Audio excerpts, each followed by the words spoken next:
Muchas películas son recordadas por sus historias fantásticas, otras más por su fotografía increíble, o también por actuaciones fuera de lo común. Pero esta vez vamos a dar un pequeño paseo por esas películas que son recordadas por el drama y la controversia que causaron en el mundo. Esas que causaron asco y disgusto y más asco a la población cuando se estrenaron en sus cines más cercanos.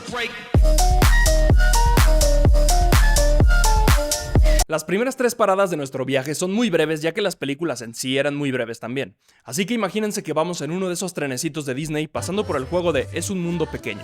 Empezamos yéndonos hasta 1896 con el cortometraje El beso, de William Hasey. Este cortometraje mostraba una pareja interpretada por May Irwin y John Rice dándose un apasionado beso. En esa época obviamente era de mal gusto hacer ese tipo de demostraciones públicas de afecto, por lo que la película se consideró escandalosa y le enfrentó críticas de algunos espectadores y guardianes de la moral que la consideraron indecente. 2 datos bastante importantes para ustedes. El productor de esta película fue nada más y nada menos que Thomas Alva Edison, en los estudios Edison, el primer estudio de cine en Estados Unidos. La película solo duraba 18 segundos, o sea que se armó un drama enorme por básicamente el primer TikTok de la historia. La segunda parada nos lleva hasta Francia en 1896, con la llegada de un tren a la estación en La Ciotat. Este cortometraje fue dirigido por los hermanos Lumière. Aunque no fue explícitamente controversial como el resto de las entradas en nuestra lista, la leyenda cuenta que cuando la película se proyectó por primera vez, algunos miembros del público se aterrorizaron con la imagen de un tren en movimiento hacia la cámara y pensaron que saldría de la pantalla y los golpearía. Muchas fuentes aseguran que esa historia de la gente corriendo no fue más que marketing para las películas de los hermanos Lumière, pero como ya no están aquí y ChatGPT no me supo decir con certeza, supongo que nunca lo sabremos.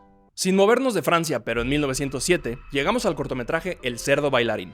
Este cortometraje francés mostraba un hombre con un disfraz de cerdo realizando una rutina de baile. La película ganó notoriedad por sus imágenes grotescas y su inquietante diseño de vestuario. En años siguientes se ha considerado como un símbolo de crueldad y degradación animal, lo que provocó un debate sobre la ética de utilizar animales en el entretenimiento. No pasó a más, pero sí me pareció bastante interesante cómo ya tan pronto se empezó a hacer cine experimental solo para causar disgusto. Ahora sí, por favor bájense del trenecito de juguete y súbanse al Ford Mustang del racismo porque nos vamos directamente a Estados Unidos en 1915 con The Birth of a Nation.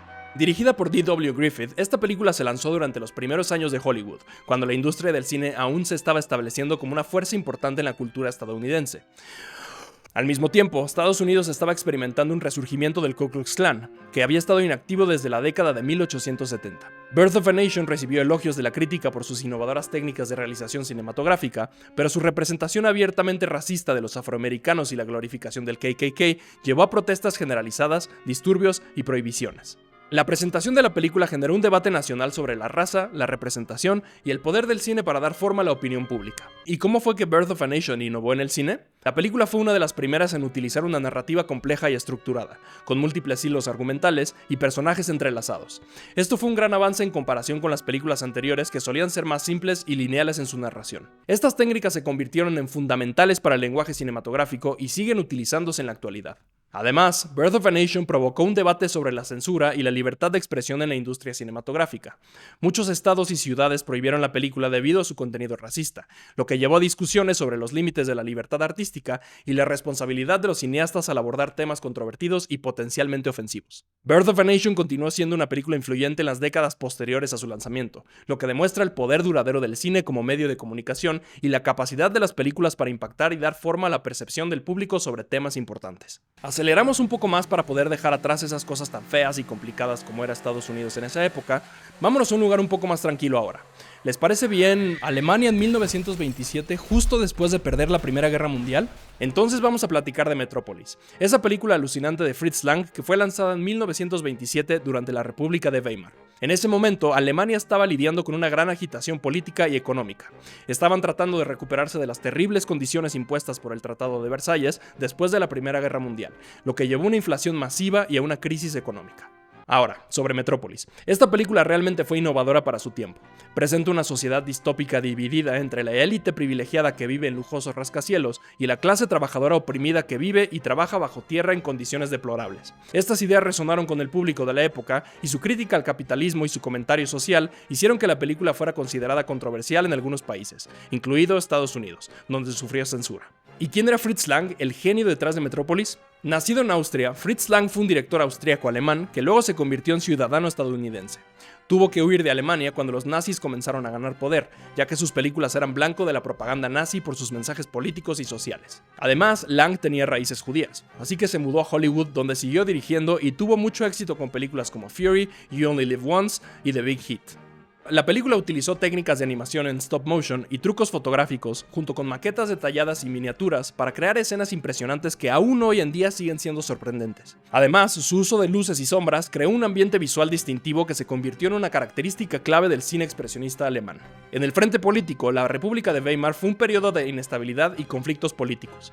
Los partidos políticos extremistas, tanto de izquierda como de derecha, luchaban por el poder, lo que resultó en una democracia débil y constantes disturbios en civiles. Todo esto creó la tormenta perfecta para la eventual llegada de Adolf Hitler y el partido nazi en 1930. Dentro de ese contexto, Metrópolis ofreció una visión sombría del futuro, en la que las tensiones sociales y económicas habían llevado a una sociedad completamente dividida. La película sirvió como una advertencia de lo que podría suceder si las desigualdades y la explotación laboral continuaban sin control.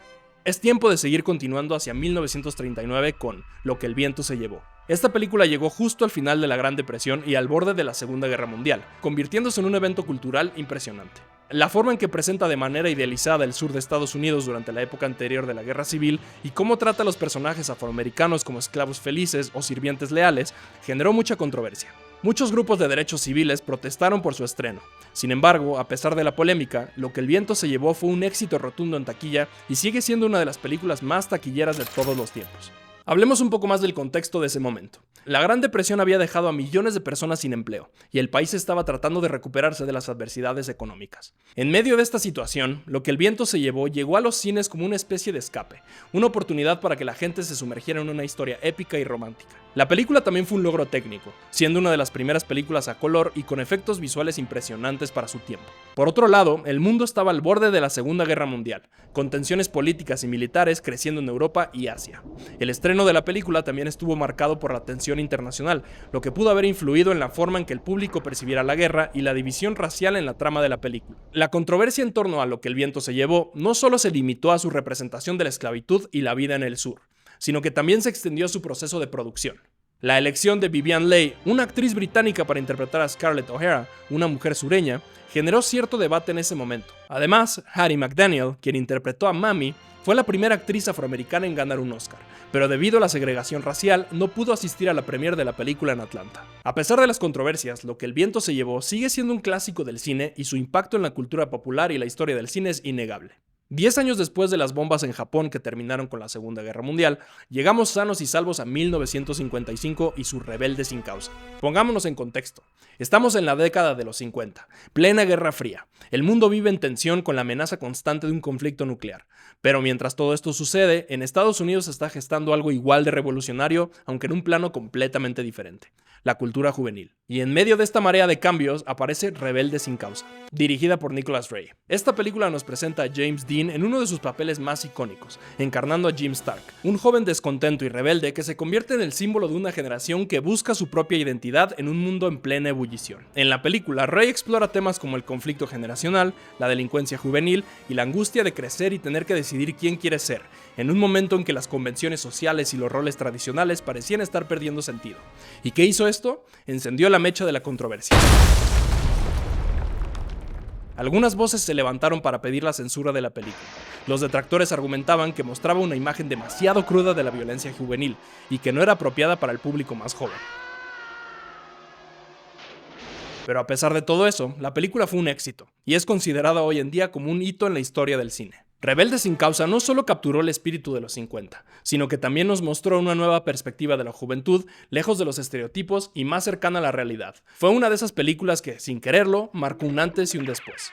1960, Guerra Fría a todo lo que da, pero más importante aún, Alfred Hitchcock le presenta al mundo su película número 47, Psycho. Esta emblemática película de Alfred Hitchcock se estrenó en un momento de cambio social y cultural, cuando el conservadurismo de la posguerra comenzaba a dar el paso al movimiento contracultural. Esta época fue marcada por una carrera armamentística, la guerra ideológica y varios eventos significativos como la crisis de los misiles en Cuba en 1962, la construcción del muro de Berlín en 1961 y la carrera espacial, que vio al primer hombre en la luna en 1969. El cambio cultural que la década de los 60 trajo consigo permitió que Psycho explorara temas que hasta entonces se consideraban tabú. De ese modo, Hitchcock desafió las normas establecidas, abrió camino a futuros cineastas y cambió para siempre la manera en que el público veía el cine. Hoy en día, Psycho se considera una obra maestra del suspenso y un momento crucial en la evolución del género de terror. La escena de la regadera es una de las secuencias más icónicas en la historia del cine, y fue revolucionaria por varias razones. En primer lugar, eliminó a la actriz principal Janet Leigh en un momento impactante a principios de la película. En segundo, el nivel de violencia y sexualidad, aunque moderado según los estándares actuales, era extremadamente explícito para la época. Fue una de las primeras veces que se mostró a una mujer parcialmente desnuda en una película de Hollywood convencional. Además, aunque vemos el cuchillo y escuchamos los sonidos de la puñalada, nunca vemos el cuchillo entrar a su cuerpo. Hitchcock logró esto a través de una edición y diseño de sonido impresionantes. La escena se grabó con 77 ángulos de cámara diferente y se editó en una secuencia de 50 cortes, lo que le dio un ritmo frenético e inquietante. La escalofriante partitura, con sus cuerdas agudas y estridentes, es inseparable de la tensión y del terror de la escena. Desde entonces, la escena se ha estudiado por su innovación en la realización de películas, rompiendo las fronteras de la narración e influyendo en la evolución del género de terror. Dejemos a Hitchcock en Inglaterra un ratito para volar directamente a Estados Unidos, un lugar que debió ser hermoso durante 1967. Hermoso quise decir complicado. Bonnie and Clyde. Dirigida por Arthur Penn, la película fue lanzada durante el apogeo de la guerra de Vietnam y un periodo de agitación social en los Estados Unidos. Había una creciente desconfianza en los gobiernos y en las instituciones. Este sentimiento de rebeldía y descontento se reflejaba en la cultura popular y Bonnie and Clyde fue un buen ejemplo de esto. La película contó la historia de los notorios forajidos en la era de la depresión, y fue notable por 4 puntos importantes. Violencia gráfica. Para su época, Bonnie and Clyde fue excepcionalmente violenta. Representó múltiples tiroteos a detalle y su uso de squibs, que son pequeños explosivos utilizados para simular heridas de bala, fue algo sin precedentes en el cine estadounidense. La escena final en la que los personales son asesinados en una balacera fue particularmente impactante para la época. Criminales simpáticos. La película representó a sus protagonistas criminales, Bonnie Parker y Clyde Barrow, como personajes simpáticos en vez de como villanos. Esto fue una desviación de las típicas representaciones cinematográficas de criminales de la época, y fue visto por algunos como la glamorización del crimen. Subtexto sociopolítico. Muchos espectadores vieron Bonnie and Clyde como un comentario sobre los problemas sociales y políticos contemporáneos, incluyendo la guerra de Vietnam y el movimiento contracultural. El espíritu rebelde de la película y su tono antiestablecimiento resonó con los espectadores más jóvenes, pero inquietó a las audiencias y críticos mayores. Rompimiento del código de producción.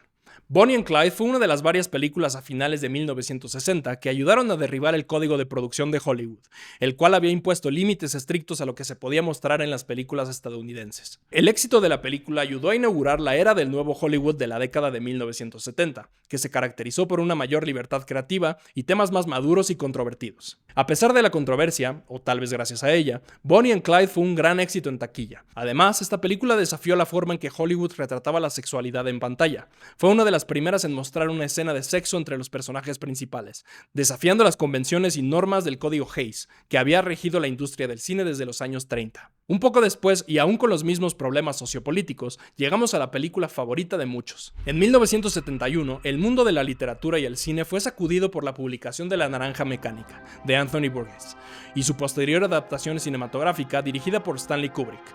La novela, que recibió críticas mixtas a su lanzamiento, plantea importantes cuestiones éticas, como si es mejor que una persona decida ser mala en lugar de ser forzada a ser buena, y si la supresión forzada de la libre voluntad es aceptable. La película, que se adhirió a la versión americana de la novela sin su último capítulo redentor, fue ampliamente aclamada, aunque sus escenas violentas y sexualmente explícitas resultaron ser polémicas.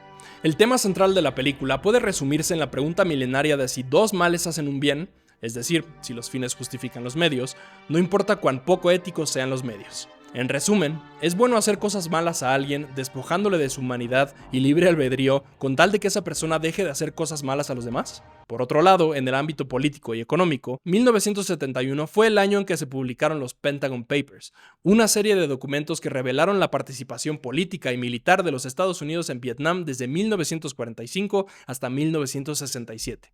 Los documentos, que fueron liberados por Daniel Ellsberg, demostraron, entre otras cosas, que la administración de Johnson había mentido sistemáticamente no solo al público, sino también al Congreso. También revelaron que los Estados Unidos habían ampliado secretamente el alcance de sus acciones en la guerra de Vietnam, con redadas costeras en Vietnam del Norte y ataques del cuerpo de marinos, ninguno de los cuales fue informado en los medios de comunicación tradicionales. En este contexto de agitación política y social, la naranja mecánica cobra un significado aún más profundo. La película retrata una sociedad distópica en la que prevalece la violencia brutal, la decadencia social y el control gubernamental, reflejando quizás los temores y tensiones del mundo real en ese momento. Los temas de la película, junto con la representación de violencia sexual explícita, causaron gran controversia. Muchos críticos y espectadores se sintieron perturbados por su contenido, y la película fue prohibida en varios países, incluyendo el Reino Unido. Stanley Kubrick recibió amenazas de muerte y otras formas de reprobación pública por la brutalidad de las escenas en la película. A pesar de esto, se mantuvo firme en su visión y defendió el derecho del cine a explorar temas difíciles y provocativos. Esta vez vamos a dar un salto un poco más largo en el tiempo hasta llegar a 1991, con el lanzamiento de la séptima película de Ridley Scott, Thelma y Louise. Thelma y Louise fue una película que rompió moldes, mostrando a dos mujeres que se lanzaron a un viaje de autodescubrimiento y una serie de delitos. Su estreno llegó en un momento de grandes cambios sociales.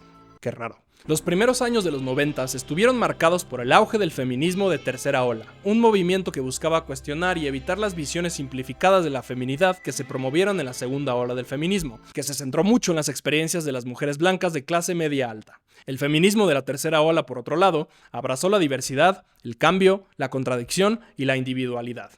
Thelma y Louise, con sus protagonistas femeninas complejas y diversas, fue una clara representación de estos temas. Además, la película llegó en plena crisis del SIDA. El miedo, el estigma y la confusión que rodeaba esta crisis de salud llevó a una conversación más amplia sobre el tema. La valiente representación de las mujeres liberándose de las normas y expectativas sociales encontró un eco en este ambiente de cuestionamiento y desafió los roles y actitudes tradicionales. A todo esto se sumaba la Guerra del Golfo. Esta guerra fue televisada como ninguna otra antes y tuvo un gran impacto en la conciencia pública. Las imágenes del conflicto y violencia estaban en todas partes, y las escenas violentas de la película resonaron en un mundo que lidiaba con la violencia diaria en la vida real. Dirigida por Ridley Scott, un director de renombre, Thelma y Louise fue aplaudida por sus temas feministas y su audaz representación del empoderamiento femenino. Pero la película no solo recibió elogios. La violencia que mostraba, especialmente la violencia cometida por mujeres, generó controversia. Rompió con los roles de género tradicionales, con las mujeres asumiendo roles que normalmente estaban reservados para los personajes masculinos en las películas de crimen. Esto provocó debates sobre el mensaje de la película y su impacto en las normas y expectativas sociales. Ya llegando a tiempos más recientes, es imposible seguir con la lista sin antes detenernos un ratito en casa de Mel, durante 2004. La Pasión de Cristo se estrenó y de inmediato tuvo un impacto cultural importante.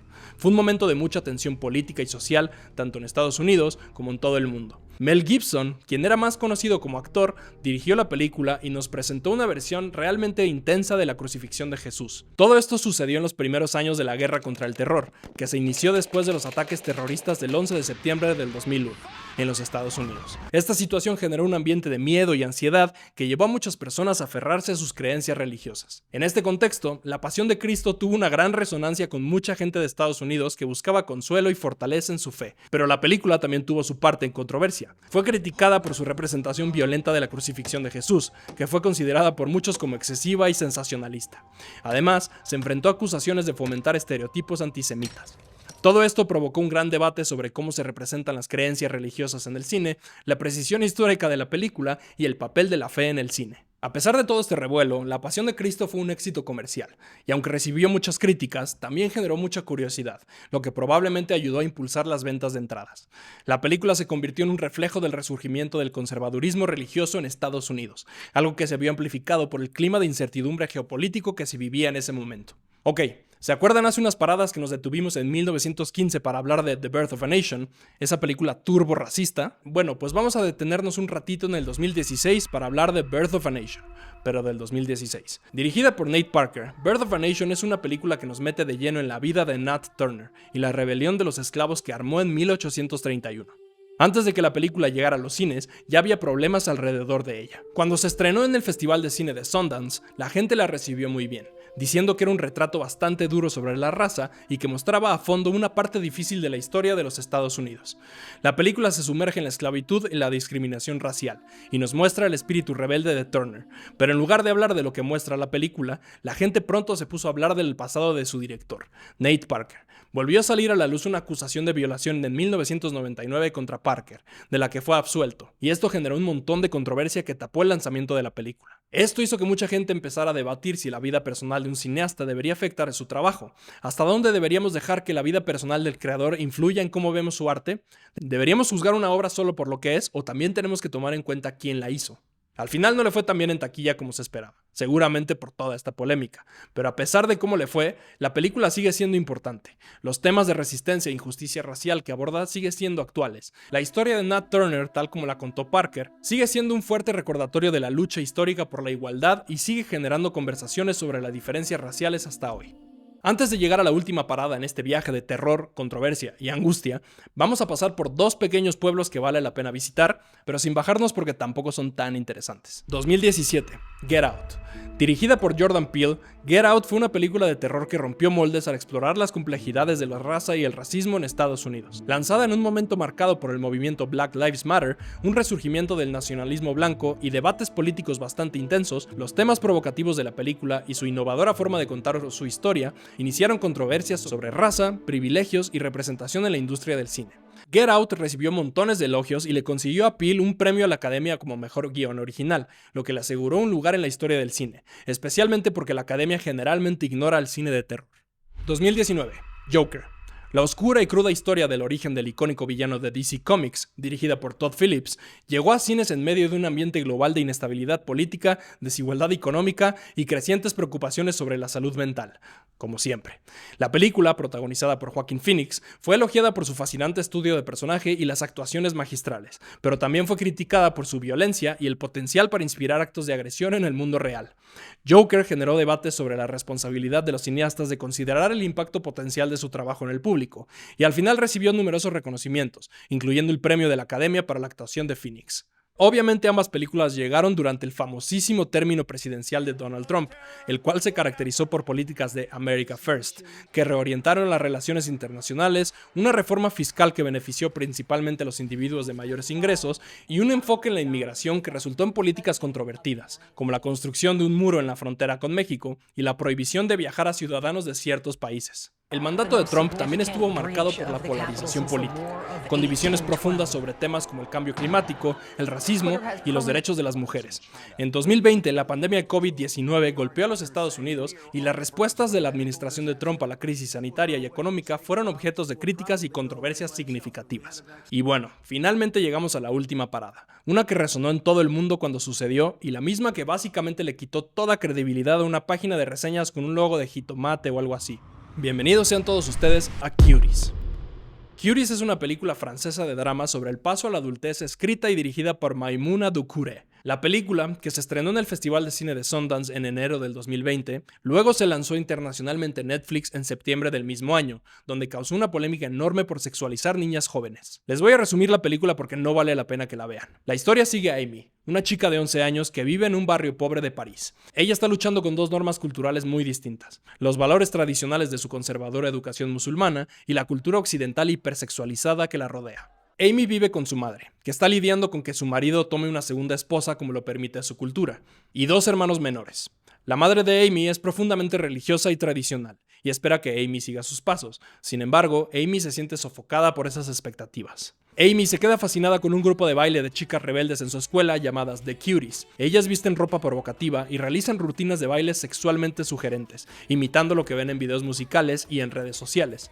Están planeando participar en un concurso de baile local y Amy, atraída por su independencia y desafío a las expectativas de la sociedad, quiere unirse a ellas. En un esfuerzo por encajar con The Cuties, Amy comienza a rebelarse contra las tradiciones de su conservadora familia. Comienza a usar ropa reveladora, practicar movimientos de baile atrevidos y comportarse de manera inapropiada para su edad, lo que incluye tomar una foto de sus partes íntimas y publicarla en línea cuando la acusan de no ser una mujer.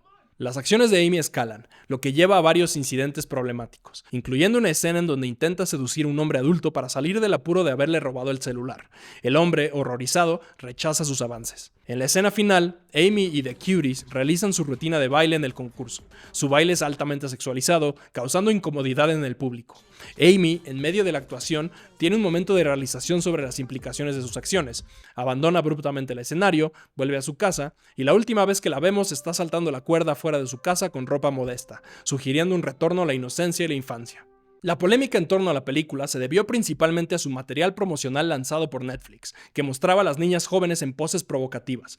Muchos los vieron como una sexualización de los niños, lo que llevó a pedir un boicot a Netflix. Sin embargo, la directora afirmó que la película tiene como objetivo criticar la sexualización de las niñas jóvenes en la sociedad, no promoverla. La película ganó el premio del jurado de dirección en el Festival de Cine de Sundance, pero aún así las escenas de baile sexualizadas con actrices menores de edad, así como otras escenas que mostraban a las chicas en contextos sexuales o maduros, provocaron una reacción violenta y generalizada, especialmente de aquellos que sentían que la película contribuía más al problema de la sexualización infantil que a criticarlo. La película también fue criticada por legisladores en Estados Unidos e incluso llevó a acciones legales en Texas, donde un gran jurado acusó a Netflix por la exhibición obscena de niños. Netflix defendió la película, insistiendo que es un comentario social contra la sexualización de niños pequeños. La compañía también se disculpó por el material promocional inapropiado y lo actualizó con imágenes más adecuadas. A pesar de la polémica, la película mantuvo su calificación de 88% de los críticos en Rotten Tomatoes, algo inexplicable y algo que se repite hasta el cansancio en redes sociales. Los críticos que dejaron sus reseñas en la plataforma supuestamente reconocieron la película por lo que intenta hacer,